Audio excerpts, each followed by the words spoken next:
Everyone, कैसे हैं आप लोग? आशा करते हैं आप सभी बढ़िया होंगे और पढ़ाई लिखाई बढ़िया चल रही होगी।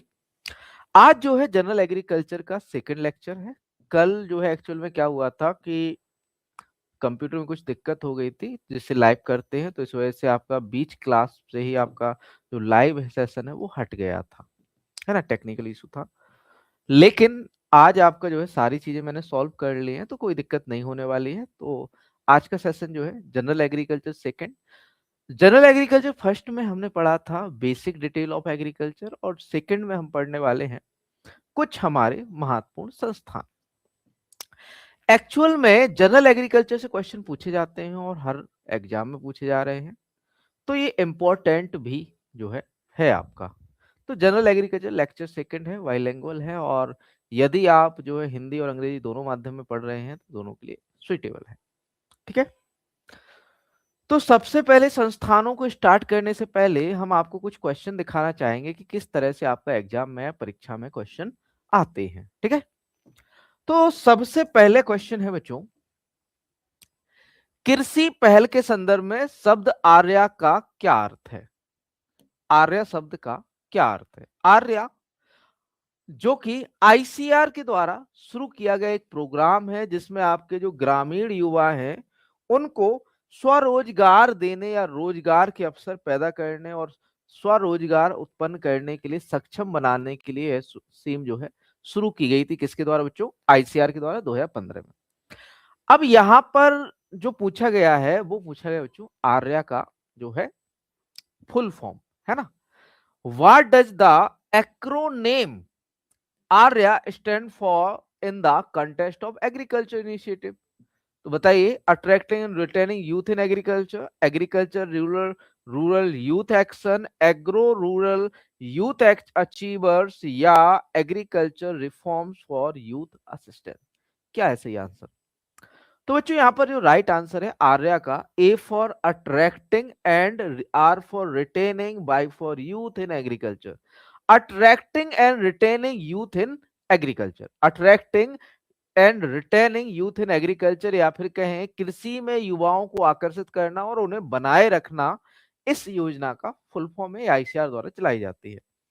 अब इसकी बात करें बच्चों आर्या की, तो ये लॉन्च हुई थी 25 जुलाई 2015 में। शुरुआती दौर पर इसे जो है 25 राज्यों में शुरू किया गया था। इनिशियली स्टेज पर इसे 25 स्टेट में शुरू किया गया था। इसका प्राइमरी ऑब्जेक्ट है, इसका देखो सीधा सीधी ऐसा क्लियर ऑब्जेक्ट या उद्देश्य है कि कृषि व संबद्ध क्षेत्र में युवाओं को स्थायी व आपका जो है एक कार्यशील रोजगार प्रदान कराना, या फिर कहें एक लाभकारी रोजगार प्रदान कराना। किसका काम है बच्चों?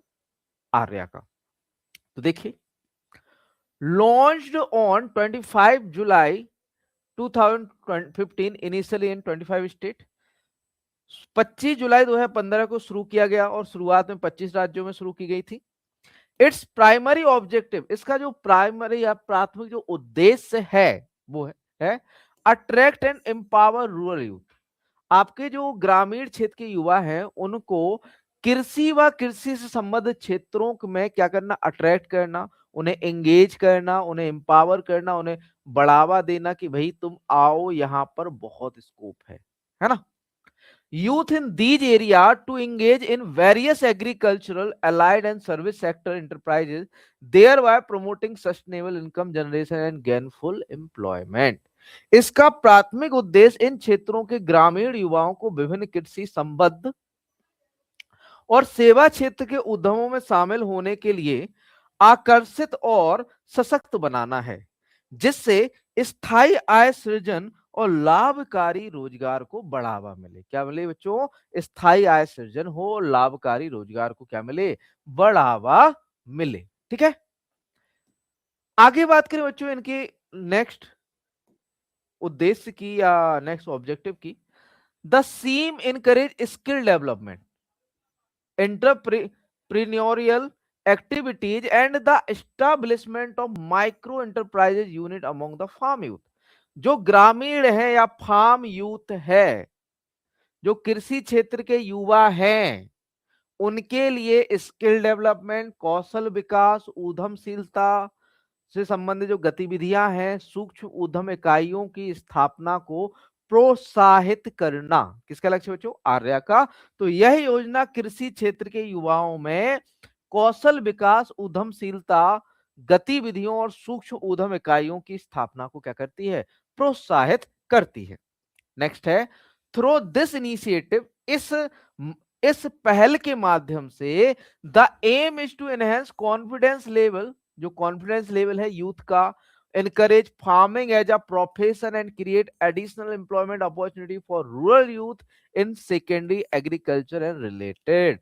तो भैया इनकरेज करना कि भाई तुम मजदूरी करने मत जाओ, इससे अच्छा आप क्या कर लो? खेती कर लो, है ना। जो ग्रामीण युवा है ज्यादातर क्या रहते हैं कि भाई वो शहरों की ओर जा रहे हैं, शहरों की ओर पलायन कर रहे हैं, उसको रोकना, साथ में साथ आपका विश्वास बढ़ाना कि भाई आपके ग्रामीण क्षेत्रों में भी रोजगार के अवसर हैं। खेती को एक पेशे के रूप में मानिए, है ना। ये जो है क्या होता है कि जिनके पास खेती होती है वो क्या करते हैं कि भाई उनके पिताजी कर रहे थे, दादाजी कर रहे हैं, हम भी खेती कर लेंगे। तो उसमें कोई डेवलपमेंट नहीं करते, उसमें आगे बढ़ना नहीं चाहते। तो आईसीआर ने सोचा कि भाई आप, हम ट्रेन करेंगे आपको, आप आगे बढ़ने का सोचो। तो कृषि के साथ साथ सेकेंडरी सेक्टर, सेकेंडरी सेक्टर मतलब आपका जो प्रोसेसिंग सेक्टर है, प्रोसेसिंग में आपका क्या आता है? दाल मिल है, आटा मिल है, जो रॉ मटेरियल से आपका जो प्रोडक्ट बनाने वाला जो सेकेंडरी या प्रोसेसिंग सेक्टर है, उसमें युवाओं को जो है ये कहें कि विश्वास बढ़ाना है, उसके ओर प्रोत्साहित करना, ताकि वो सेकेंडरी सेक्टर से जुड़कर, जो देखो क्या रहता है, एग्रीकल्चर में फार्मर को इनकम तो है, लेकिन ज्यादातर कौन लेके चला जाता है? Secondary sector, secondary and service sector जो है ज्यादातर जो है क्या लेके जाता है? इनकम लेके जाता है। और यदि ग्रामीण युवा ही आपका जो है सेकेंडरी और टर्सरी, सर्विस सेक्टर में और प्रोसेसिंग सेक्टर में दोनों आ जाएं, तो क्या हो जाएगा भैया? उनको इनकम बढ़ जाएगी, है ना। तो इस पहल के माध्यम से ग्रामीण युवाओं के आत्मविश्वास को बढ़ाना, खेती को एक पेशे के रूप में प्रोत्साहित करना और द्वितीय कृषि एवं उससे संबंधित क्षेत्रों में अतिरिक्त रोजगार के अवसर पैदा करना है इसका उद्देश्य। अब भैया लाभ क्या होगा? इस योजना के लाभ क्या है? तो एक स्टेडी इनकम, स्थिर आय प्रदान कराती। अब जैसे मान के चलो कि आपने ऑयल मिल लगा दी, है ना, ऑयल मिल लगा दी, तो उससे आपको एक जो है स्थिर इनकम मिलेगी। क्या रहता है? एग्रीकल्चर मानसून का जुआ कहा जाता है कि भाई एग्रीकल्चर यदि असफल हो गई तो क्या करोगे, है ना। यदि मान के चलो कोई के किसान है और वो एग्रीकल्चर तो करता है, खेती तो करता है, साथ में साथ वो अलाइड एक्टिविटीज भी करता है, पशुपालन करता है, मछली पालन करता है। तो यदि उसकी फसल फैल भी हो गई, मान लो यदि असफल भी हो गई फसल, तो उसे कहां से इनकम मिल जाएगी? डेयरी से मिल जाएगी, मत्स्य पालन से मिल जाएगी, एपीकल्चर से मिल जाएगी, अलाइड सेक्टर से मिल जाएगी, है ना। तो एक निश्चित आय का स्रोत बनाता है ग्रामीण युवाओं के लिए। तो it provide a steady income for rural youth. यह ग्रामीण युवाओं को एक स्थिर आय प्रदान करता है। सेकंड है, इट क्रिएट्स जॉब अपॉर्चुनिटीज। भैया अगर कि आप मान के चलो एक डेयरी लगा रहे हो, 10 भैंस भी आप रख लो, तो उसके लिए क्या चाहिए? रोजगार, मतलब ये कहें आपको लोगों की आवश्यकता होगी। तो यहां पर आपका जॉब अपॉर्चुनिटीज क्रिएट होगी ग्रामीण क्षेत्रों में। आप मान के चलो कोई मिल लगा रहे हो, आटा मिल है, राइस मिल है, आपका ऑयल मिल है, कोई भी मिल लगा रहे हो, तो उससे 4 लोगों को रोजगार क्रिएट होगा। और यहां पर ये क्या कर लेगा? अब जॉब कर लेगा अंडर एम्प्लॉयमेंट और अनएम्प्लॉयमेंट को, जो रूरल ग्रामीण क्षेत्र के जो अनएम्प्लॉय लोग हैं उनकी जो एम्प्लॉयमेंट है उसको अब जॉब कर लेगा, मतलब उसको खत्म कर देगा, है ना। क्योंकि जो secondary agriculture and service sector है ये बहुत एक्टिव। मान के चलो कि आपने फसल उगाई, उसको प्रोसेसिंग की भाई, प्रोसेसिंग करने वाला है वही बेचने तो नहीं जाएगा, तो उसको बेचने के लिए भी आपको सर्विस सेक्टर, देखो क्या होता है, पहला है रॉ मटेरियल जो एग्रीकल्चर है, दूसरा है प्रोसेसिंग, सेकेंडरी या द्वितीयक जो क्षेत्र है उसमें आप प्रोसेसिंग कर रहे हो, उसको संसाधित कर रहे हो, तीसरे क्षेत्र में क्या हो रहा है? उस प्रोडक्ट की बिक्री हो रही है, सेल हो रही है। यदि इन तीनों क्षेत्रों में ग्रामीण युवा रहेंगे तो कोई कंपनी की जरूरत है? उन्हें एम्प्लॉयमेंट मिलेगा कि नहीं मिलेगा? बिल्कुल मिलेगा। तो ये आईसीआर की इस योजना का लक्ष्य है। ठीक है, नेक्स्ट है, it encourage rural youth to consider farming as a career choice. यह ग्रामीण युवाओं में इस चीज के लिए भी प्रोत्साहित करता है कि भैया आप खेती को अपना करियर चुनिए, करियर के रूप में खेती को चुनिए। ठीक है, नेक्स्ट है, it contribute to agricultural development and improves the overall economic condition in rural area. यह जो है एग्रीकल्चर के विकास में मदद करता है और ग्रामीण क्षेत्रों की इंप्रूव करता है, इकोनॉमिक या आर्थिक स्थिति को इंप्रूव करने में मदद करता है। नेक्स्ट है, it can reduce the migration of youth from rural area by providing ample employment opportunity in village. यदि आपको ग्रामीण क्षेत्रों में ही रोजगार मिल जाए तो जो ग्रामीण युवा हैं वो शहरों की ओर नहीं जाएंगे, इसका एक लाभ है। यदि आप गांव में ही रोजगार क्रिएट कर दें या ग्रामीण क्षेत्रों में आपको रोजगार दे दिया जाए तो आप कहां नहीं जाओगे, शहरों की ओर पलायन रुक जाएगा, है ना। तो आर्या आईसीआर द्वारा इसके निम्न लाभ हैं आपको समझा दिए गए हैं। ठीक है, अगला क्वेश्चन जो आपका जनरल एग्रीकल्चर से ही पूछा गया था, एक्चुअल में एनडीडीबी द्वारा विकसित जो ऐप है उसके बारे में, है ना। क्वेश्चन ये था कि भैया राष्ट्रीय डेयरी विकास बोर्ड है, एनडीडीबी है, नेशनल डेयरी डेवलपमेंट बोर्ड है, द्वारा विकसित संतुलित राशन फॉर्मुलेशन सॉफ्टवेयर का नाम क्या है? कि भैया जो संतुलित आहार बनाता है, फॉर्मुलेशन बनाता है, उस सॉफ्टवेयर ऐसा ऐप का नाम क्या है जो संतुलित राशन फॉर्मुलेशन या जो तैयार या फिर कहें जो मिश्रण तैयार करता है उसका सॉफ्टवेयर का नाम बताओ। तो बच्चों वो था आपका पशु पोषण, है ना। तो what is the name of the balance ration formulation software developed by the national dairy development board, NDDB? तो उसे कहते हैं बच्चों पशु पोषण। कौन सा ऐप है बच्चों? पशु पोषण ऐप। ठीक है, नेक्स्ट बढ़ते हैं आगे की ओर। आगे आपके एनडीडीबी द्वारा लॉन्च किए गए एप्लीकेशन है, कुछ एप्स हैं, ठीक है, या पोर्टल है। डेयरी सर्वेयर, भैया ये डेयरी के क्षेत्र में सर्वे करता है, डाटा को कलेक्ट करता है, विजुअलाइजेशन बनाता है, डिसीजन मेकिंग डेयरी एक्टिविटीज बनाता है, इंफ्रास्ट्रक्चर मैपिंग करता है, मॉनिटरिंग करता है फील्ड एक्टिविटीज को। कौन बच्चों? Dairy surveyor app. ठीक है, तो देखिए बच्चों, आज GIS enabled app used for field data collection, visualization and decision making related to dairy activities including infrastructure mapping and monitoring field activities। एक जीआईएस सक्षम ऐप जिसका उपयोग डेयरी गतिविधियों से संबंधित क्षेत्रीय डाटा संग्रह, विजुअलाइजेशन और निर्णय लेने के लिए किया जाता है, जिसमें बुनियादी ढांचे का मानचित्रण और क्षेत्रीय गतिविधियों की निगरानी शामिल होती है। अगला ऐप है एएमसीएस, ऑटोमेटिक मिल्क कलेक्शन सिस्टम। यह जो है, जो स्टेक होल्डर होते हैं या फिर कहें जो हितधारक होते हैं उनके बीच श्रृंखला बनाता है। कौन बच्चों? आपका AMCS, automatic milk collection system. तो भैया an integrated software that links various stakeholder in the dairy supply chain with a farmers app for accessing milk collection data. एक एकीकृत सॉफ्टवेयर जो डेयरी आपूर्ति श्रृंखला में विभिन्न हितधारकों को दूध संग्रहण डेटा तक पहुंच के लिए किसान ऐप से जोड़ता है। अगला ऐप है INAPH, एक आईटी एप्लीकेशन है कैप्चरिंग करने के लिए real time data on breeding, nutrition and health services providing to farmer. किसानों को प्रदान की जाने वाली प्रजनन, पोषण और स्वास्थ्य सेवाओं पर वास्तविक समय डेटा एकत्र करने के लिए एक आईटी अनुप्रयोग है ये। नेक्स्ट बात करें पशु पोषण ऐप की, जिसको अभी क्वेश्चन पूछा गया था। A software that helps farmer formulate balance ration for their animal, optimising cost and improving milk production. एक सॉफ्टवेयर जो किसानों को अपने पशुओं के लिए संतुलित आहार तैयार करने, लागत को अनुकूलित करने और दूध उत्पादन में सुधार करने में क्या करता है बच्चों? मदद करता है। अगला क्वेश्चन ये भी बच्चों आपका जो है जनरल का ही क्वेश्चन है। बच्चे कहते हैं जनरल से क्वेश्चन कहाँ आते हैं, कहाँ सिलेबस में होता है भैया जनरल। लेकिन भैया जनरल आपका जो है बेसिक होता है। यदि आपने जनरल क्लियर कर लिया तो कॉन्सेप्ट आधे क्लियर हो जाएंगे, ठीक है।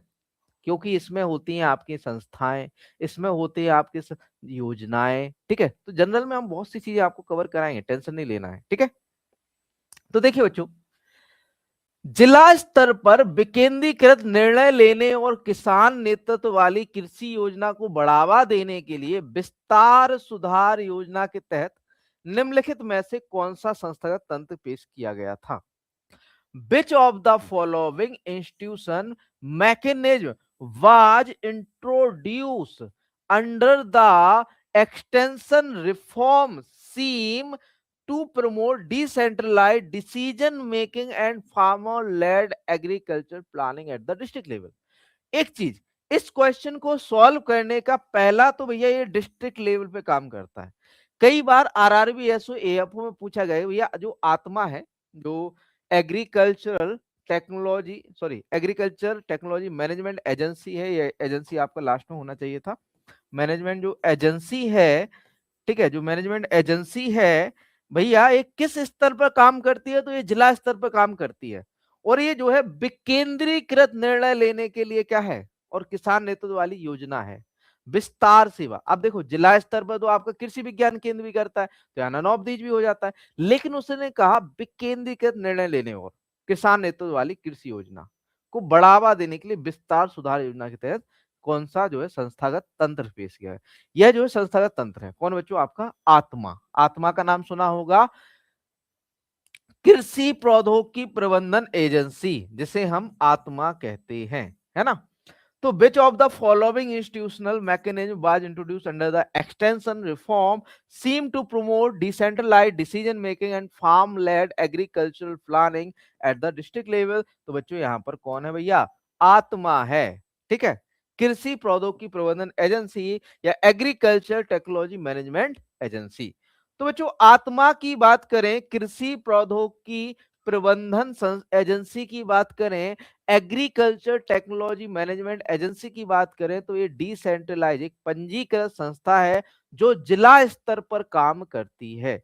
इसकी शुरुआत 2005-6 में हुई थी और यह जो है केंद्र व राज्य सरकार की सम्मिलित योजना है, जिसमें से केंद्र सरकार का जो हिस्सा होता है 90% रहता है। जो वित्तीय फंडिंग पैटर्न की बात करें तो 90% केंद्र सरकार देती है, सेंट्रल गवर्नमेंट देती है, और 10% राज्य सरकारें देती हैं। तो देखिए बच्चों, यह एक पंजीकृत संस्था है जो जिला स्तर पर प्रौद्योगिकी के प्रसार के लिए उत्तरदायी है। यह अनुसंधान, विस्तार और विपणन को एकीकृत करने के लिए एक केंद्र बिंदु है। इसकी शुरुआत वर्ष 2005-6 के दौरान की गई थी। फंडिंग पैटर्न की बात करें तो केंद्र सरकार द्वारा 90% और राज्य सरकार द्वारा 10% का योगदान दिया जाता है, ठीक है। नेक्स्ट बात करें बच्चों उद्देश्य की, तो सार्वजनिक निजी विस्तार सेवा प्रदाताओं से जुड़े बहु एजेंसी विस्तार रणनीतियों को प्रोत्साहित करना, कमोडिटी इंटरेस्ट ग्रुप्स के रूप में किसानों की पहचान की जरूरतों और आवश्यकताओं के अनुरूप विस्तार के लिए समूह दृष्टिकोण को अपनाना और उन्हें किसान निर्माता संगठन के रूप में समेकित करना, योजना निष्पादन और कार्यान्वयन में किसान केंद्रित कार्यक्रमों के अभिसरण की सुविधा प्रदान करना, कृषि कार्य में संलग्न महिलाओं को समूह में संगठित करना और उन्हें प्रशिक्षण प्रदान कर लैंगिक चिंताओं को संबोधित करना। लाभार्थी कौन होगा भैया? व्यक्तिगत भी हो सकते हैं, समुदायक जो है महिला किसान भी हो सकते हो, किसान महिला समूह भी हो सकता है आत्मा का लाभार्थी, है ना।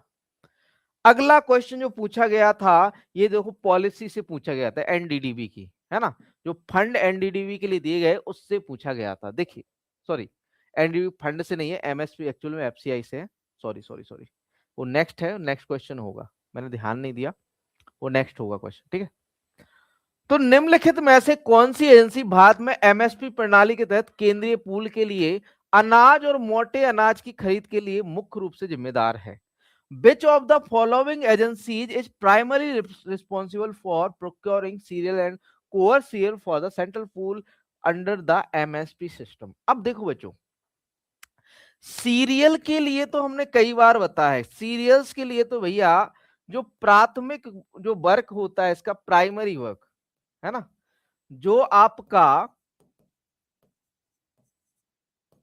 एफसीआई है बच्चों, FCI food corporation of India है, उसका जो प्राइमरी वर्क होता है वो होता है एमएसपी पर धान व गेहूं को खरीदना व उसका भंडारण करना और पब्लिक डिस्ट्रीब्यूशन सिस्टम के थ्रू राशन के रूप में इसको क्या करना, डिस्ट्रीब्यूट करना या इसको बांटना। एक इसका काम है बच्चों एफसीआई का, प्राइमरी वर्क है ये, प्राइमरी याद रखना। सेकेंडरी क्या है, जो आपके मोटे अनाज हैं, जो आपकी मिलेट्स हैं, या सेकेंडरी काम का हिस्सा है। सेकेंडरी कार्य इसका ये है कि भैया एमएसपी पर ये मोटे अनाज या मिलेट्स या कोअर्स सीरियल को परचेज करता है कौन भैया, FCI food corporation of India. तो इसके बारे में हम पढ़ेंगे आगे, फूड कॉरपोरेशन ऑफ इंडिया। तो यहां पर राइट आंसर हो जाता है बच्चों फूड कॉरपोरेशन ऑफ इंडिया। यहां पर एक संस्थान और मेंशन है, national agriculture cooperative marketing federation of India limited, NAFED. ये भी कुछ काम करता है, क्या करता है बच्चों, एमएसपी पर, याद रखना नाफेड का क्या काम है, एमएसपी पर दलहनी व तिलहनी फसलों की खरीद के लिए जो जिम्मेदार है वो है बच्चों आपका नाफेड, इतना याद रखना है। ठीक है, तो यहां पर राइट आंसर जो हो जाता है FCI food corporation of India हो जाता है। अगला क्वेश्चन दिया हुआ है कि भैया निम्नलिखित में से संगठन डेयरी प्रसंस्करण और बुनियादी ढांचा अवसंरचना विकास निधि डीआईडीएफ योजना को लागू करने के लिए जिम्मेदार कौन है। Which of the following organizations are responsible for implementing the Dairy Processing and Infrastructure Development Fund DIDFC? अब इसमें बच्चे कुछ बच्चे नाबार्ड लगाए आए थे, है ना। तो बच्चों ये जो फंड है, ये फंड हम सारे पढ़ाएंगे आपको, ऐसा नहीं है। जब से ये क्वेश्चन इस तरह से आने लगे हैं हमने अपने पैटर्न को बहुत चेंज किया है, और मतलब पिछली साल भी हमने योजनाओं में ये चीजें कवर की थी, और इस साल भी थोड़ा सा और हम जो है ब्रॉड जा रहे हैं, सारी चीजें हम चाहे कवर करेंगे, चाहे सिलेबस में हो चाहे ना हो, ये मुझे फर्क नहीं पड़ता है, मुझे कवर करना है क्योंकि एग्जाम में आता है। ठीक है, तो यहाँ पे बताइए बच्चों, which of the following organizations are responsible for implementing the dairy processing and infrastructure development fund DIDF, कौन सा जो है संस्थान है इसके लिए जो है फंड को देता है। तो बच्चों यहाँ पर जो फंड मैनेजमेंट एजेंसी है, जो इंप्लीमेंटिंग एजेंसी है, वो है बच्चों NDDB, national dairy development board and the national cooperative development corporation NCDC. NDDB व एनसीडीसी इस फंड को इंप्लीमेंट करती है, किस फंड को, आपका डेयरी प्रसंस्करण और बुनियादी ढांचा विकास निधि, या फिर कहें आपका dairy processing and infrastructure development scheme fund.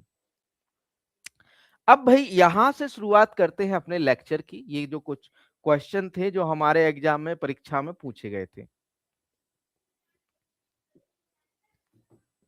ठीक है। अब देखो बच्चों, सबसे पहले आती है आपकी भारत सरकार, है ना। सबसे पहले कौन आता है वही, भारत सरकार। उसके अंदर कौन आता है बच्चों, ministry of agriculture and farmer welfare, कृषि और किसान कल्याण मंत्रालय। आप कहोगे सर सीधा आपने कृषि एवं किसान कल्याण मंत्रालय लिख दिया है, तो बच्चों इसको लिखने का मतलब है कि हम एक अपेक्स से नीचे की ओर संस्थागत जो है ढांचा है उसे हम बताना चाह रहे हैं, ठीक है। तो सबसे पहले आती है भारत सरकार, और भारत सरकार के अंडर में आता है ministry of agriculture and farmer welfare, ठीक है। और एग्रीकल्चर कृषि एवं किसान कल्याण मंत्रालय के अधीन आता है DARE, department of agriculture research, agriculture and research education, ठीक है। Department of agriculture research education आता है आपका, डेयर आता है कृषि मंत्रालय। और डेयर के अधीन आते हैं आपकी सारी सेंट्रल यूनिवर्सिटीज और आईसीआर, और आईसीआर के अधीन आते हैं जितने भी आपके एग्रीकल्चर से संबंधित संस्थान हैं, ठीक है। तो सबसे पहले जो अपेक्स बॉडी है वो है ministry of agriculture and farmer welfare, और उसके बाद आ जाती है डेयर आ जाता है। ठीक है, तो सबसे पहले देखेंगे बच्चों आपका डेयर को, कृषि मंत्रालय आ जाता है। ठीक है, तो पहले हमने एक टेबल के रूप में या फिर कहें एक लिस्ट के रूप में जो भी हम संस्थान पढ़ने वाले हैं उसको मैंने एक लिस्ट किया हुआ है। ठीक है, तो इसको हम जानेंगे। तो सबसे पहले कृषि अनुसंधान और शिक्षा विभाग, department of agricultural research and education, department of agriculture research and education, यह कार्य क्या करता है? ये 1973 में बना था, आईसीआर के बाद ही बना था, लेकिन आईसीआर इसी के अंडर में आता है ना।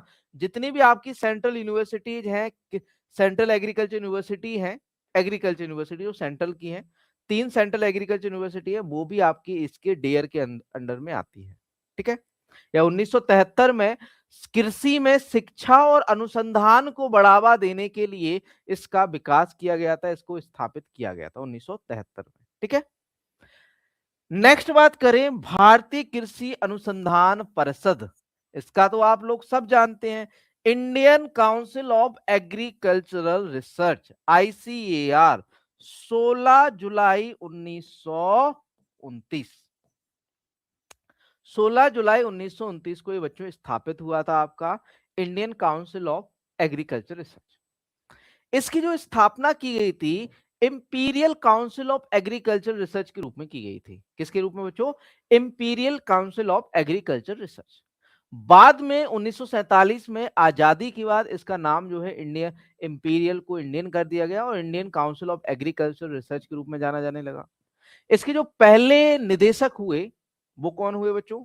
महानिदेशक या डायरेक्टर जनरल की बात करें तो वो थे बच्चों डॉक्टर बीपी पाल, जो कि एक तरह के गेहूं प्रजनक थे। आपसे पूछिएगा भैया कौन जो है गेहूं प्रजनक है? ठीक है, तो डॉक्टर बीपी पाल एक तरह के गेहूं प्रजनक थे। ठीक है, जो इसके पहले जो है महानिदेशक हुए आपकी स्वतंत्रता के बाद। ठीक है, आपका जो भारतीय कृषि अनुसंधान परिषद होता है इसका एक अध्यक्ष होता है भैया, प्रेसिडेंट होता है। प्रेसिडेंट कौन होता है भाई?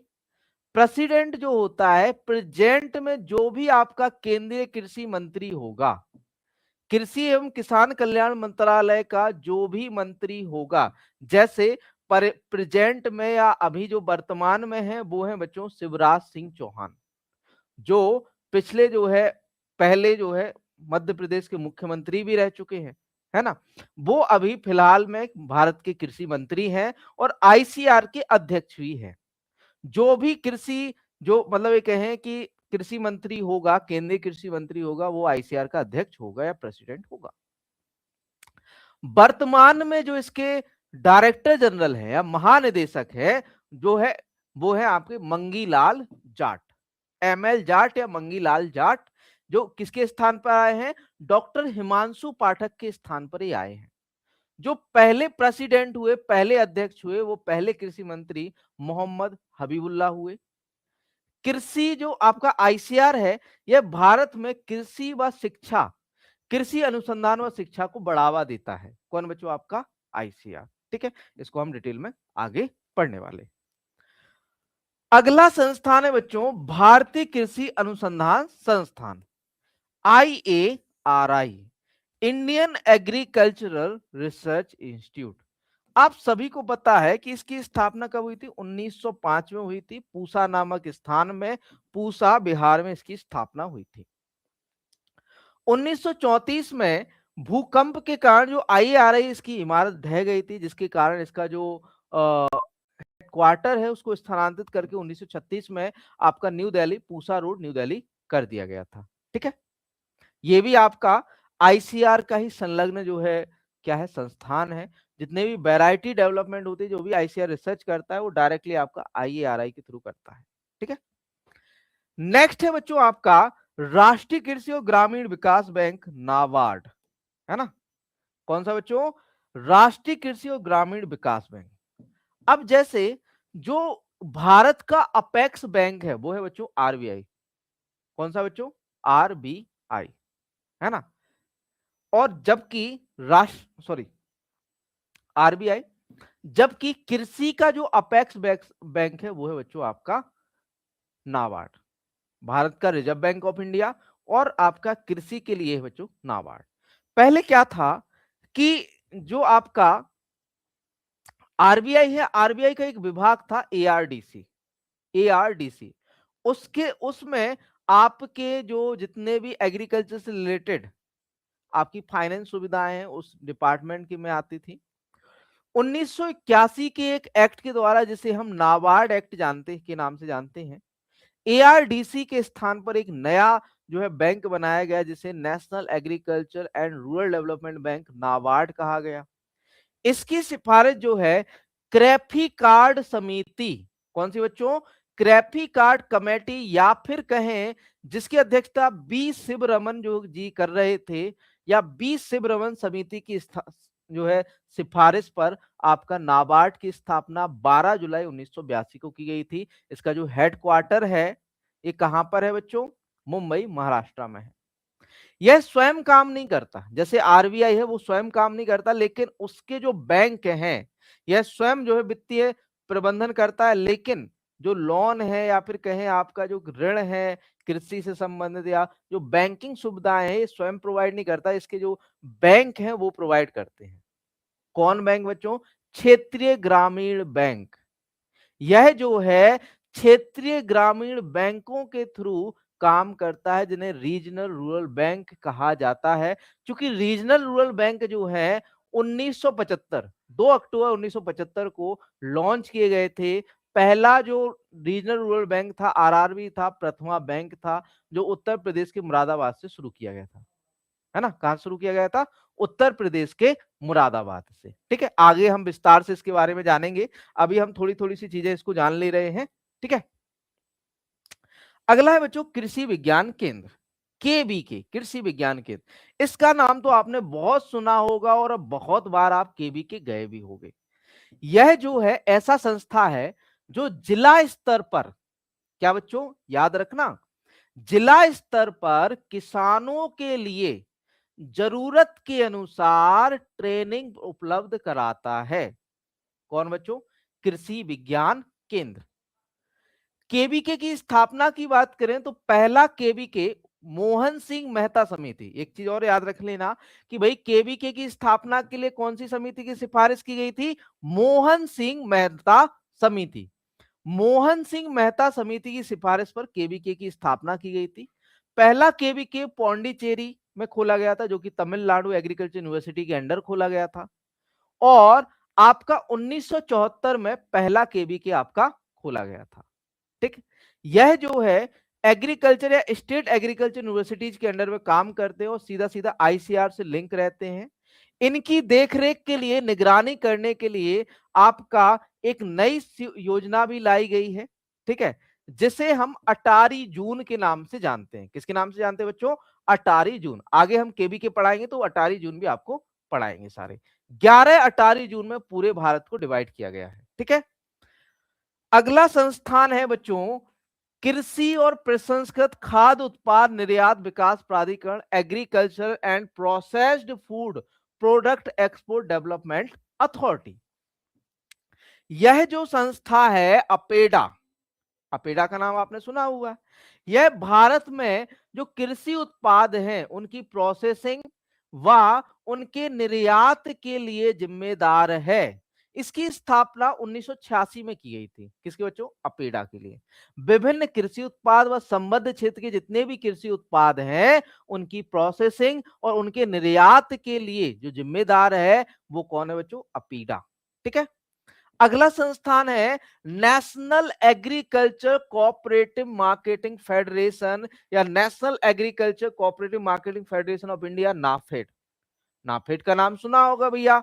नाफेड जो कोऑपरेटिव मार्केटिंग या फिर कहें आपका सहकारी विपणन को बढ़ावा देता है। इसका जो है मूल उद्देश्य ये था कि भैया आप अकेले किसान मत बेचिए, एक किसान को मत, वो पूरा क्लस्टर तैयार करना था, किसानों को समूहित समूह में बनाकर या एक है सहकारिता में बनाकर उसकी मार्केटिंग करने के लिए जो है एकीकृत करना इसका उद्देश्य था। यह जो आपका नाफेड है इसकी स्थापना 1958 में या 1958 में हुई थी। और यह जो संस्था है यह एमएसपी पर, आपसे पूछेगा भैया एमएसपी पर आपकी जो दलहनी व तिलहनी फसलें उनकी खरीद कौन करता है, तो भैया नाफेड करता है। कौन करता है भैया? नाफेड करता है। सॉरी, थोड़ा सा क्या है, गर्मी ज्यादा पड़ रही है।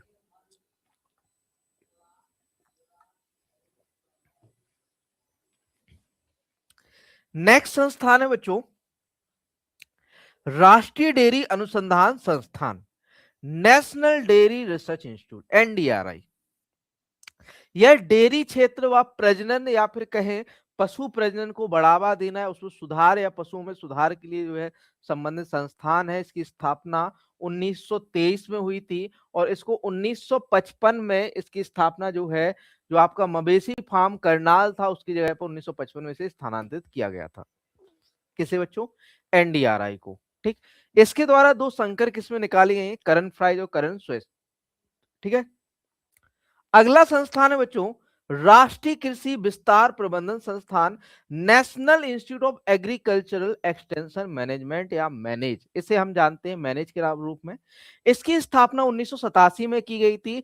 भारत में कृषि विस्तार के लिए जो जिम्मेदार संस्थान है बच्चों वो है मैनेज, राष्ट्रीय कृषि विस्तार प्रबंधन संस्थान, national institute of agricultural extension management manage, जो कि इसका हेडक्वार्टर जो है बच्चों वो हैदराबाद में है। कहां पर है? हैदराबाद में इसका हेडक्वार्टर है। और जो आपका एसी एंड एबीसी योजना है, जितनी भी कृषि से संबंधित योजनाओं हैं जिनमें प्रशिक्षण की आवश्यकता होती है, उसके लिए प्रशिक्षण प्रदान करने का काम कौन करता है बच्चों? मैनेज करता है। ठीक है, अगला संस्थान है बच्चों भारतीय खाद्य निगम food corporation of India, FCI. आपका एक दो महीने में 2026 में पक्का है कि भाई एफसीआई में पोस्ट आने वाली है, फूड कॉर्पोरेशन ऑफ इंडिया, है ना, इसका नाम सुना होगा। इसकी स्थापना 1965 में हुई थी, 1965 में स्थापना हुई थी। किसकी बच्चों? FCI, food corporation of India. Food corporation of India काम क्या करता है? तो हमने पहले भी बताया कि भाई यह है आपका धान व गेहूं को एमएसपी पर खरीद के लिए जिम्मेदार है। कौन भैया? एफसीआई। साथ में साथ इसका जो सेकेंडरी वर्क है या द्वितीय जो कार्य है वो है आपका जो कोअर सीरियल है या मिलेट है, उनको जो है खरीदना और उनका जो है स्टॉक रखना या पूल बनाना, जी मतलब ये कह सकते हैं एक स्टोरेज बनाना, है ना। जो आपकी जो सीरियल्स हैं या कोअर सीरियल धान गेहूं या मिलेट्स हैं उनकी खरीद करना किस पर बच्चों? एमएसपी पर। और साथ में साथ उनका भंडारण करना भी किसका काम है? एफसीआई का है। और पब्लिक डिस्ट्रीब्यूशन सिस्टम, पीडीएस का नाम आपने सुना होगा, उसके through national food security mission के तहत आपको राशन के रूप में भी वितरित करना इसका किसका काम है बच्चों? फूड कॉर्पोरेशन ऑफ इंडिया, भारतीय खाद्य निगम का कार्य है। इसका जो हेडक्वार्टर है न्यू दिल्ली के अंदर है। ठीक है, अगला है बच्चों कृषि लागत और मूल्य आयोग, commission for agricultural and cost, agriculture cost and price, CACP. CACP का नाम सुना होगा आपने, एमएसपी का नाम तो सुना होगा। भाई जो आपका सीएसीपी है कार्य क्या करता है? तो यह जो है आपको एमएसपी की गणना करता है और सरकार के लिए रिकमेंडेड करता है। एमएसपी की गणना जो करेगा वो कौन करेगा बच्चों? सीएसीपी करेगा। और रिकमेंडेशन किसको देगा? सरकार को देगा। और सरकार की एक संस्था है CCEA, cabinet committee on economics affair, cabinet committee on economics affair, या भारत सरकार जो इसको मंजूरी देती है। आपसे कई बार पूछा जाता है कि भैया जो आपका एमएसपी है वह कौन सी संस्था है जो इसे रिकमेंडेड करती है, या फिर कौन सी संस्था है जो इसे कैलकुलेट करने का काम करती है? तो वो है बच्चों आपका CACP, commission for agriculture cost and prices. इसकी स्थापना भी आपकी 1965 में आपका कृषि विभाग के अंतर्गत की गई थी। ठीक है, नेक्स्ट संस्थान है आपका बच्चों केंद्रीय भंडारण निगम या सेंट्रल वेयर हाउसिंग कॉर्पोरेशन। अब भैया सीडब्ल्यूसी, वेयर हाउसिंग से मतलब क्या है? भंडारण। केंद्रीय भंडारण निगम या सेंट्रल वेयर हाउसिंग कॉर्पोरेशन, यह क्या काम करता है? जो भी सरकार परचेस करेगी, है ना। मान के चलो एफसीआई परचेज कर रहा है धान गेहूं, मिलेट्स को परचेज कर रहा है, आपका नाफेड परचेज कर रहा है आपका क्या, दलहन व तिलहन फसलें। अब उनके लिए भंडारण की भी तो सुविधा चाहिए, तो उसको भंडारण की सुविधा कौन प्रोवाइड कराएगा, केंद्रीय भंडारण निगम, सेंट्रल वेयर हाउसिंग कॉर्पोरेशन। इसकी स्थापना 1957 में 1956 के एक एक्ट के तहत हुई थी, किसकी बच्चों, सीडब्ल्यूसी, जो कि आपकी कृषि उपज या फिर कहे जो सरकारी भंडारण के लिए जो सुविधाएं या वेयर हाउस की सुविधा प्रदान करता है, और साथ में साथ ट्रांसपोर्टेशन की सुविधा भी प्रोवाइड कराता है, प्रदान करता है। कौन बच्चों, आपका केंद्रीय भंडारण निगम या सेंट्रल वेयर हाउसिंग कॉर्पोरेशन। अगला संस्थान है किसानों पर राष्ट्रीय आयोग, नेशनल कमीशन ऑन फार्मर, जिसकी चेयरमैनशिप किसने की थी बच्चों, आपका एमएस स्वामीनाथन जी ने की थी। इसकी स्थापना हुई थी 2004 में, और एमएस स्वामीनाथन की अध्यक्षता में इसकी स्थापना हुई थी। ठीक है। जो आपका नेशनल कमीशन ऑन फार्मर है, इसकी स्थापना क्यों की गई थी, एक्चुअल में उस समय जो फार्मर्स हैं उनकी जो डेथ रेट है वो बढ़ रहा था, है ना। जो आत्महत्या के केसेस हैं फार्मर्स के, वो बढ़ रहे थे। तो सरकार ने कहा कि एक आयोग गठित किया जाए, जिसे नेशनल कमीशन ऑन फार्मर नाम दिया गया। इस आयोग का काम क्या होगा कि भैया जो फार्मर्स की आत्महत्या हो रही है, या जो फार्मर आत्महत्या कर रहे हैं, उसका पता लगाओ कि कारण क्या है, किस कारण से फार्मर। तो उसने 3 आपकी विभिन्न विभिन्न रिपोर्ट प्रस्तुत की थी, एमएस का जो एमएस स्वामीनाथन कमीशन है। आजकल जो 2021 में जो धरना प्रदर्शन हुआ था दिल्ली के अंदर, है ना, जो किसानों का आंदोलन हुआ था, वो यही लेकर कहा गया था कि भैया आप जो स्वामीनाथन कमीशन है, जिसे राष्ट्रीय किसान आयोग कहा जाता है, उसकी सिफारिशों को लागू कीजिए।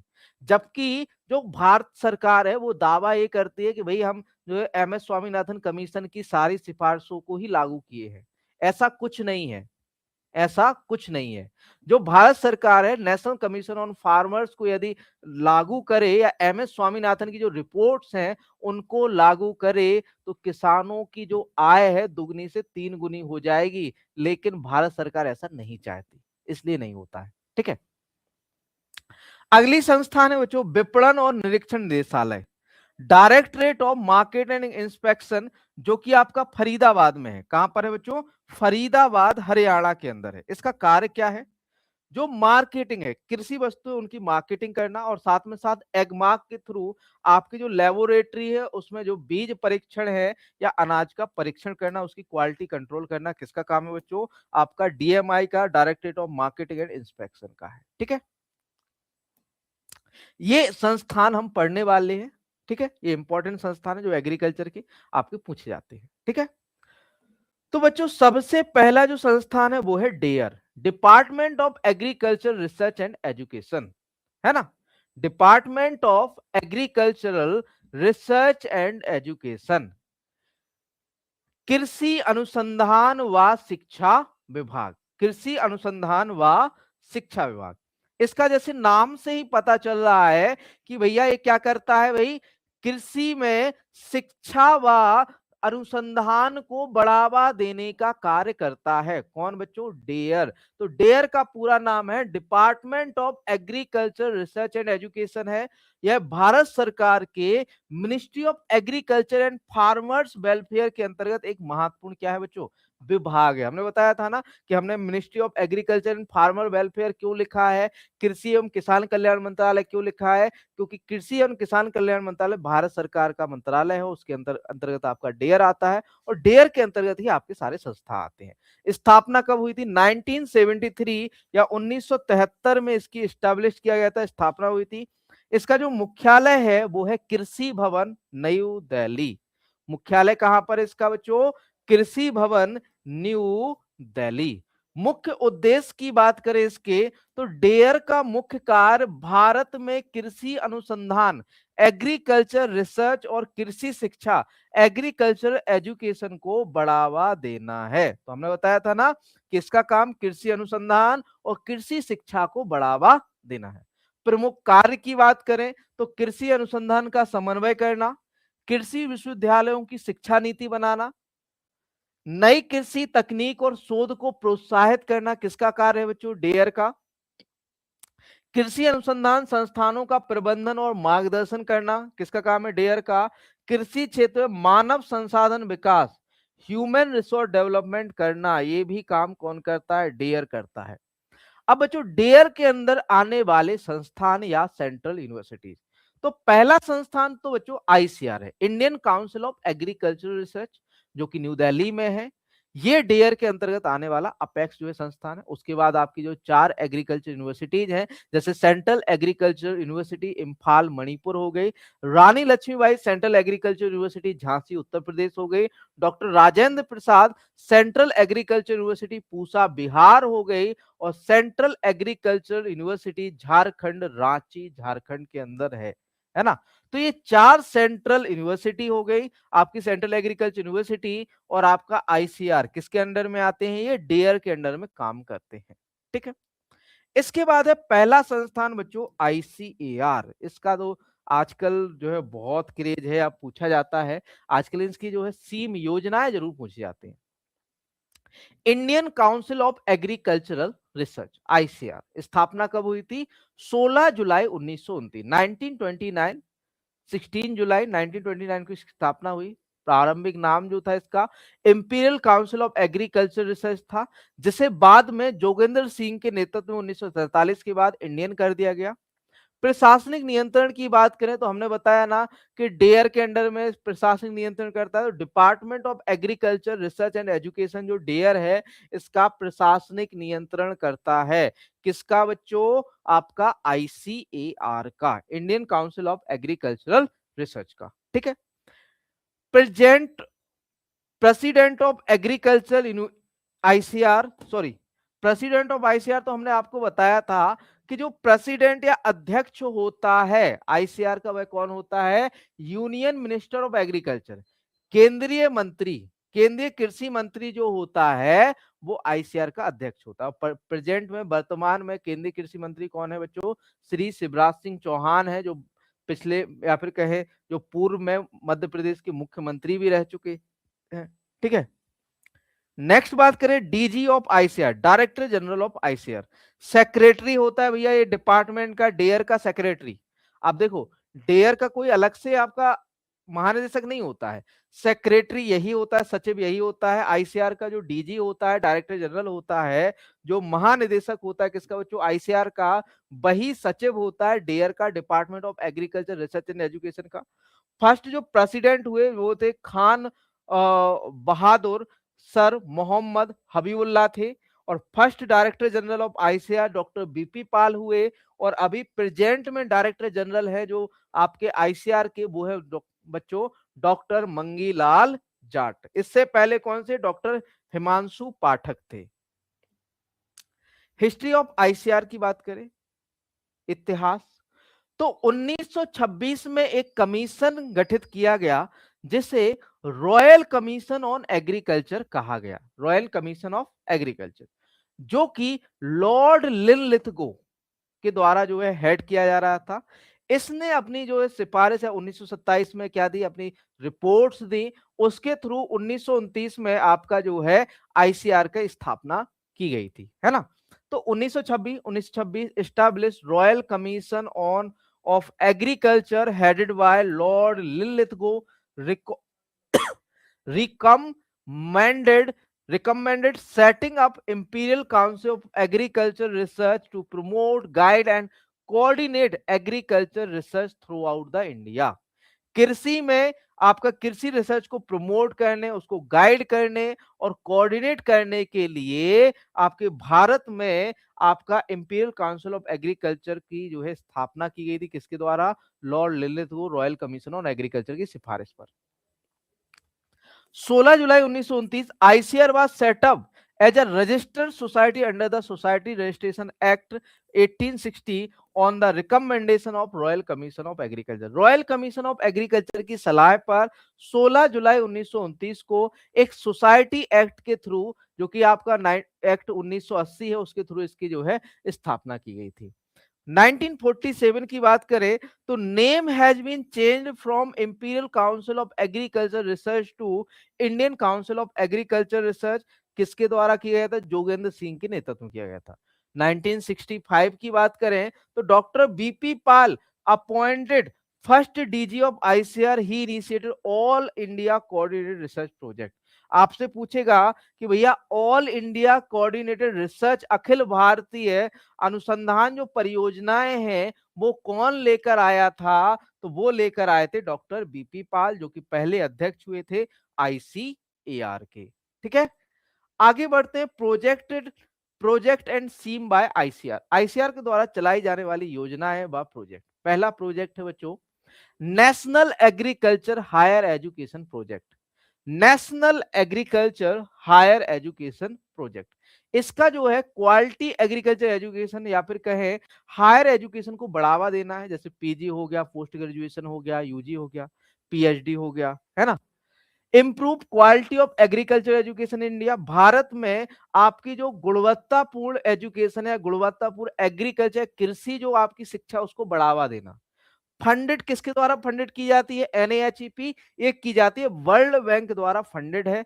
सपोर्ट क्या करती है, मॉडर्न क्यूरिकुलम और आपका एडवांस लेबोरेटरीज है, फैकल्टी ट्रेनिंग प्रोग्राम और आपका इंटरनेशनल कोलोबरेशन इसमें जो है कार्य करते हैं। किसमें बच्चों आपका सपोर्ट करती है, कौन बच्चों, एनएचईपी। ठीक है, अगली योजना है farmer first program, farmer first program. Farm first का जो फुल फॉर्म है farm innovation resource science and technology. Farm का फर्स्ट का कभी कभार आपसे पूछ लिया जाएगा, फार्मर फर्स्ट का जो फुल फॉर्म, जैसे आर्या का फुल फॉर्म पूछा गया, आईसीआर द्वारा फंडेड योजना है ना, आईसीआर के द्वारा चलती है। आर्या हमने यहाँ पर इसलिए ऐड नहीं की है क्योंकि हमने पहले उसको बता दिया है। तो ये 2016-17 में शुरू किया गया था फार्मर फर्स्ट प्रोग्राम, जिसमें फर्स्ट का जो है अर्थ होता है farmer, farm innovation resource science and technology, है ना। तो farmer first program is major initiative, मुख्य प्रोग्राम है launch by the Indian council of agriculture research ICR to strengthen the role of farmer in agriculture research and technology development. आपका जो role है किसमें बच्चों, कृषि व कृषि रिसर्च व आधुनिक तकनीकी में उसके विकास के लिए, उनके रोल को मजबूत करने के लिए, उनके जो एक है कि कंट्रीब्यूशन है या फिर जो है उनका जो ये कह सकते हैं कंट्रीब्यूशन, एक सॉरी जो रोल है मेजरली क्या है, फार्मर है, उनको एग्रीकल्चर रिसर्च और टेक्नोलॉजी से मजबूत करना इसका जो है काम था। लॉन्च हुई थी 2016-17 में, implemented bye ICR research institutes and agriculture invest universities. इसे जो है किसके द्वारा, आईसीआर रिसर्च इंस्टीट्यूट द्वारा व एग्रीकल्चर जो यूनिवर्सिटी है उनके द्वारा चलाया जाता है। फर्स्ट का जो फुल फॉर्म है farm innovation resource science and technology है। The program emphasis farmer centric research where farmers actively participate in developing and testing agriculture technology. यहां पर पहला देखो, इस प्रोग्राम एम्फेसाइज करता है किस पर जो है फोकस करता है या किस पर महत्व देता है, आपका फार्मर सेंट्रिक रिसर्च या फिर कहें फार्मर या किसानों की के अनुसार आपका जो है या फिर कहें किसानों द्वारा केंद्रित आपके रिसर्च, जहां पर फार्मर एक्टिवली, जहां पर किसान जो है एक्टिवली या फिर कहें आपका जो है सक्रिय रूप से भागीदारी लेते हैं किसमें, आपका एग्रीकल्चर के विकास व जो आपकी टेस्टिंग है या फिर कहें जो परीक्षण है, जो एग्रीकल्चर टेक्नोलॉजी में होने वाले जो परीक्षण है, डेवलपमेंट है उसमें। ठीक है, ऑब्जेक्टिव की बात करें तो प्रमोट फार्मर साइंटिस्ट पार्टनरशिप, यहाँ पर जो है फार्मर किसान और वैज्ञानिकों के बीच जो पार्टनरशिप है उसको प्रमोट किया जाता है, प्रोत्साहित किया जाता है। Improve farm productivity and profitability, यहाँ पर किस जो फार्म है या खेत है उसकी प्रोडक्टिविटी, उत्पादन, उत्पादकता व आपका जो लाभ है उसको बढ़ाना है। Encourage location specific agriculture technology, यहाँ पर जो लोकेशन है या स्थानीय आधार पर तकनीकी या कृषि तकनीकी को विकसित करना। Strengthen innovation at farmers field, जो किसानों की फील्ड है या खेत है वहां पर जो है इनोवेशन या नए नए जो आपकी आकांक्षाएं या जो आपके जो नए नए इनोवेशन उनको प्रमोट करना, उनको मजबूत करना। एनहेंस सस्टेनेबल फार्मिंग सिस्टम, यहां पर जो सस्टेनेबल फार्मिंग सिस्टम है उसको बढ़ावा देना। मेजर कंपोनेंट क्या आ जाते हैं, participatory technology development, farmers and scientist jointly develop new technology. यहाँ पर जो किसान हैं और जो साइंटिस्ट हैं मिलकर काम करते हैं और साथ में साथ जॉइंटली जो है नई तकनीक को विकसित करते हैं। टेक्नोलॉजी डेमोन्स्ट्रेशन, यहाँ पर टेक्नोलॉजी को बताया जाता है। Demonstration of improve farming practices in farmers field, यहाँ पर जो किसानों की फील्ड है वहां पर जो नई तकनीक है उसको इम्प्रूव या फिर डेमोन्स्ट्रेट किया जाता है, दिखलाया जाता है कि भैया इतना जो है उपज मिल रही है इस तकनीकों को अपनाने से। Farmer innovation documentary, identification and promotion of farmers indigenous innovation, जो भी इनोवेशन होते हैं फार्मर के इंडिजिनस उनको प्रमोट किया जाता है किसके द्वारा, आपका डेमोन्स्ट्रेशन या फिर कहें डॉक्यूमेंट्री प्रोग्राम के through. Capacity building of farmer, training program, exposure, visit and skill development करके जो है कैपेसिटी बिल्ड की जाती है फार्मर की।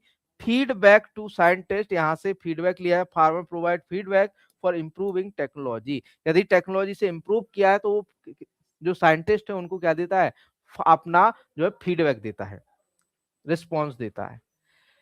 National innovation in climate resilient agriculture, NICRA, इसका भी फुल फॉर्म पूछा जा सकता है। लॉन्च किया गया था इसे 2011 में ICR द्वारा।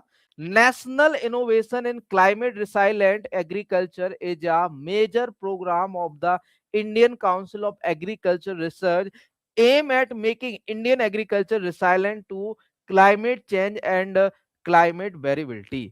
इसका जो उद्देश्य है क्लाइमेट परिवर्तन या जो जलवायु परिवर्तन है उसके प्रति रिसाइलेंट, रिसाइलेंट का मतलब होता है कि स्थिरता, मतलब जितना भी क्लाइमेट चेंज हो जाए लेकिन एग्रीकल्चर की प्रोडक्टिविटी है वो चेंज नहीं होना चाहिए। Implemented bye ICR research institute and state agriculture university, राज्य कृषि विश्वविद्यालय व आपके जो ICR के रिसर्च इंस्टीट्यूट है या अनुसंधान संस्थान है उनके द्वारा इंप्लीमेंट किया जाता है। ऑब्जेक्टिव की बात करें, development climate resilient crop variety and live stock system, यहाँ पर क्या करता है भैया, डेवलप करता है क्लाइमेट रिसाइलेंट, क्लाइमेट या जलवायु के तो स्थिर करने वाला या फिर कहें जलवायु को काउंटर करने वाला, जलवायु के प्रतिरोध करने वाला क्रॉप वेराइटीज को, या जो जलवायु के साथ जो है घुल जाए, है ना, काउंटर नहीं, विरोध नहीं करे। रिसाइलेंट मतलब एक है कि ऐसी वेराइटी का डेवलपमेंट जो क्लाइमेट, अगर क्लाइमेट चेंज हो रहा है तो उसमें भी सर्वाइव कर सके, और लाइव स्टॉक सिस्टम को डेवलप करना। Reduce the impact of drought, flood, heat, frost and cyclone on agriculture, यहाँ पर रिड्यूस करता है किसका प्रभाव बच्चों, आपका ड्रॉथ का, सूखा का, बाढ़ का, हीट वेव का, फ्रॉस्ट है उसका, आपका साइक्लोन का। Demonstrate climate adaptation technology in village, यहाँ पर डेमोन्स्ट्रेशन किया जाता है, बताया जाता है जो क्लाइमेट अडॉप्टेशन टेक्निक है या तकनीकी है उसको। Improve natural resource management under climate stress, यदि आपका जलवायु स्ट्रेस है या जलवायु भी आपका जो है स्ट्रेस आ रहा है या फिर कहें आपका ये कह सकते हैं कि टेंशन हो रही है, उसको कम करता है, इंप्रूव करता है नेचुरल रिसोर्स। फिर है आपका ready, rural entrepreneurship awareness development योजना, इसे स्टूडेंट रेडी भी कहा जाता है। क्यों? क्योंकि ये 8 सेमेस्टर में आपके पाठ्यक्रम में ऐड किया गया ICR के द्वारा एक प्रोग्राम है, ताकि आप फील्ड में जाएं और रिसर्च करें और आपको सारी चीजें पता चले। तो the student ready program is an important educational initiative of the Indian Council of Agriculture Research aimed at developing practical and skill entrepreneurship and real world agriculture experience among agriculture student। तो यह जो है ICR द्वारा शुरू किया गया एक महत्वपूर्ण इनिशिएटिव है ना, जो प्रमोट करता है, भैया ये बताता है कि भाई जो एग्रीकल्चर स्टूडेंट हैं उनने पढ़ तो सब लिया है लेकिन प्रैक्टिकल नॉलेज कुछ नहीं है, तो प्रैक्टिकल स्किल्स को डेवलपमेंट करने के लिए, एंटरप्रेन्योर से उद्यमशीलता को बढ़ाने के लिए और रियल वर्ल्ड एग्रीकल्चर एक्सपीरियंस के लिए, जो रियल में एग्रीकल्चर होता है उसको एक्सपीरियंस कराने के लिए रेडी प्रोग्राम या स्टूडेंट रेडी प्रोग्राम शुरू किया गया, जो 8 व 7 सेमेस्टर में आजकल ऐड किया गया है। Introduced by ICR under the agriculture education system reform, इसे कृषि शिक्षा जो आपकी प्रणाली, जो आपके संशोधन है उसमें ऐड किया गया है। Implemented in all ICR accredited university, agriculture university, इसे सभी एग्रीकल्चर यूनिवर्सिटी में इंप्लीमेंट किया जा रहा है। ऑब्जेक्टिव क्या है? Provide practical field exposure to agriculture student, यहाँ पर जो है यहाँ पर क्या प्रदान किया जाता है? प्रैक्टिकल फील्ड एक्सपोजर, मतलब प्रैक्टिकल कैसे मतलब ये कहें कि आपको पूरा खेत दिखाया जाता है कि भाई प्रैक्टिकली कैसे होती है आपकी खेती। Develop entrepreneurship skill in agriculture and allied sector. आपका जो एंटरप्रेन्योरशिप, मान के चलो आपको दाल मिल लगानी है, राइस मिल लगानी है, आटा मिल लगानी है, तो उसके लिए आपको क्या स्किल चाहिए होगी? Strengthening linkage between agriculture universities and rural community, या जो है एग्रीकल्चर यूनिवर्सिटी और आपके जो रूरल कम्युनिटी है, ग्रामीण जो आपकी कम्युनिटीज है, उनके बीच लिंक मजबूत करता है। Encourage self employment and agri business development, यह जो है स्वरोजगार को और एग्री बिजनेस विकास को, या कृषि जो आपका जो कृषि व्यापार है उसको बढ़ावा देना इसका काम है।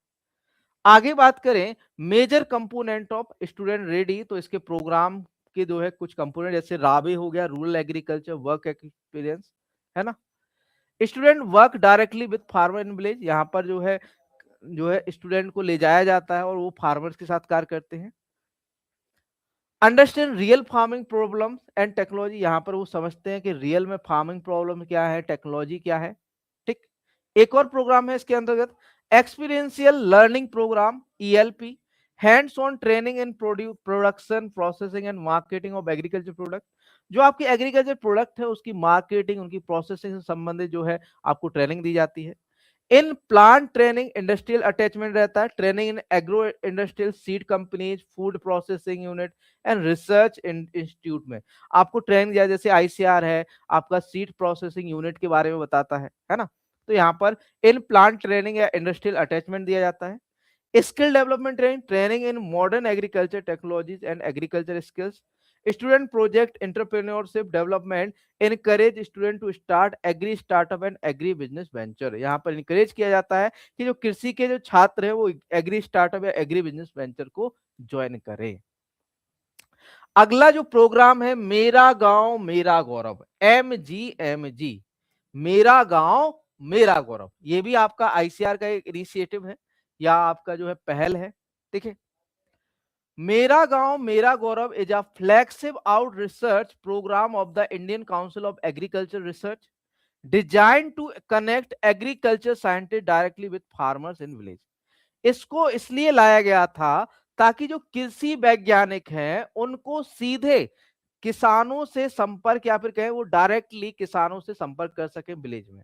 लॉन्च कब किया था? 2015 में, implemented bye ICR institute and agriculture, जो यूनिवर्सिटीज है उनके द्वारा इसे इंप्लीमेंट किया जाता है। ऑब्जेक्टिव क्या है? Establish direct interaction between scientist and farmer, यहाँ पर सीधा कनेक्शन या इंटरेक्शन या बातचीत होती है साइंटिस्ट व किसानों के बीच, वैज्ञानिकों व किसानों के बीच। Transfer latest agriculture technology to farmers field, यहां पर आपकी जो लेटेस्ट टेक्नोलॉजी है उसको जो किसान है उसकी जो फील्ड है वहां पर ट्रांसफर किया जाता है, प्रोवाइड किया जाता है। Provide location specific solution to farming problem, जो भी आपकी कृषि में समस्याएं हैं उनको लोकल स्पेसिफिक या लोकेशन स्पेसिफिक आपका जो है उनका सॉल्यूशन प्रोवाइड किया जाता है। Improve productivity income and sustainability in agriculture, कृषि में उत्पादकता, आय और सस्टेनेबिलिटी स्थिरता को क्या करता है? बढ़ाता है। ठीक है, तो यहां पर आज आपके इतने ही। ICR करवा दिया, डेयर करवा दिया, आपको पिछली साल के पेपर करवा दिए, आपके कौन कौन से संस्थान पढ़ने ये आपका करवा दिया। नेक्स्ट सेशन में आगे के जो आपके संस्थान है, मतलब नेक्स्ट सेशन मतलब मंडे को आपके करवाएंगे। और आपकी जो क्लास की टाइमिंग रहने वाली है वो 9 बजे रहने वाली, सुबह 9 बजे। तो आप लोग लाइव जुड़िएगा सुबह 9 बजे। थैंक यू दोस्तों।